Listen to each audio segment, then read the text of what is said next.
Boker Tov, we continue with our 3-minute daily dose of Torah and my second dispatch from Yerushalayim. There's a pasuk that's found in the 34th chapter of Shemot, which God says, "Ki arishka yimim panecha rechabti et gvulecha," when I will drive out the other nations from before you, and I will broaden your boundaries. Lo yachmod ish et artzacha v'alotcha le'ra'ot et pnei Adonai Elohecha shalosh pamim b'shana. Then when you come to make Aliyah l'regel, to make your pilgrimage to Jerusalem, God promises that no one will covet your land.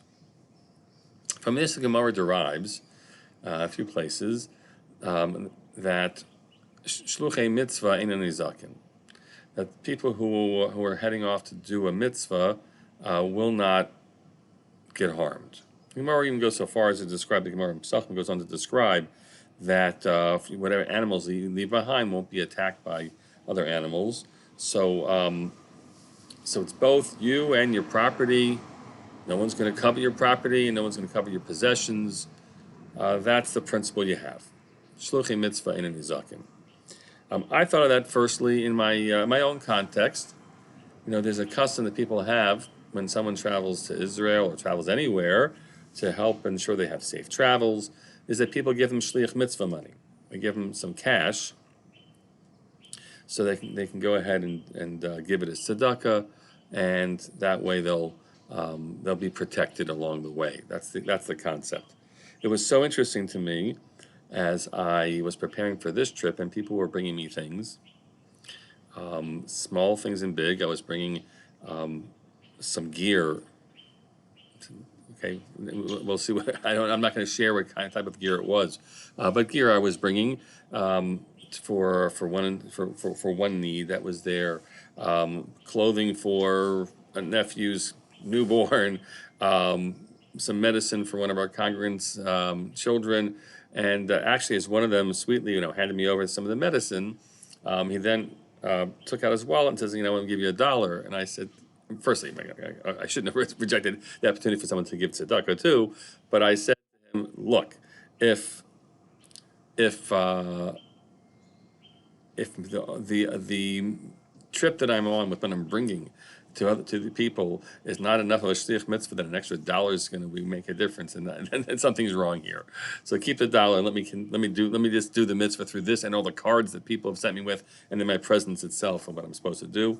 And that's how I really am functioning and see myself here, as we've described, as shliach mitzvah, the shliach mitzvah. Of course, you don't know how far this goes, and to the extent that we see that this milchama, this war, is a milchemet mitzvah, is an obligatory, commanded mitzvah to be fought, and to protect the people of Israel, as existential war. That's, I think, the correct understanding right now. This isn't a vengeful war. This is for the existence of Israel and all the layers in which we might understand that. So what does that mean? Does that mean that if every soldier is a shliach mitzvah, and no harm will come their way? There are 34. I don't even have had the countdown anymore of who have met their fate. Last evening, I went to a funeral of one of them, Yossi Hershkovitz, who had been for a few years, he and his wife Hadass were living in New York and teaching at SAR Elementary School. And I stood there at this funeral. I arrived late because I was coming in from visiting with two of our members. With AJ, I met AJ for breakfast in Tel Aviv, and then I met Liana in Herzliya. She was off from her duty for a period of time. Had a little break that she was given from her duty up north. Doing mitzvahs I was doing, right? And so I hopped in the train, and the funeral was scheduled to start at 6, and I arrived around 7:15, and the funeral went till around 8:45. That's what the length of the funeral was.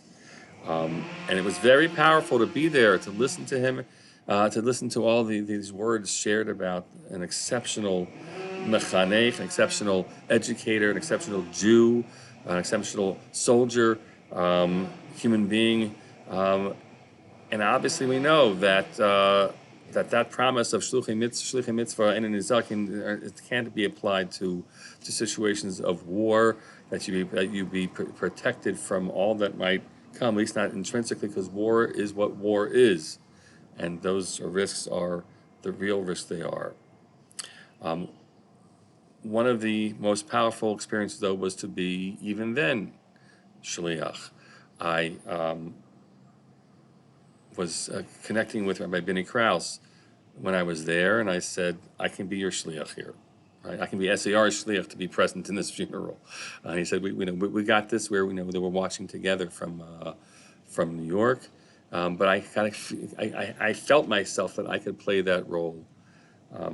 That if this shliach mitzvah himself was not nizok, then at least I could be shliach of my people back in New York. I had never been to, and since my time in yeshiva, to a funeral at Har Herzl. Not so easy as a Kohen to know where to go. I found myself at one. It was dark, with the lights up, and it was dark, and I didn't know how close I could get, but I was close to the hearts and the people that were present, and our prayers continue to go out to his family and to all the other families of the fallen, and the prayers to those along their side who were injured. We continue to pray for their well-being. May all others be indeed protected from hezek, from harm, as they're carrying out the important mitzvah work that they are doing. Have a great day.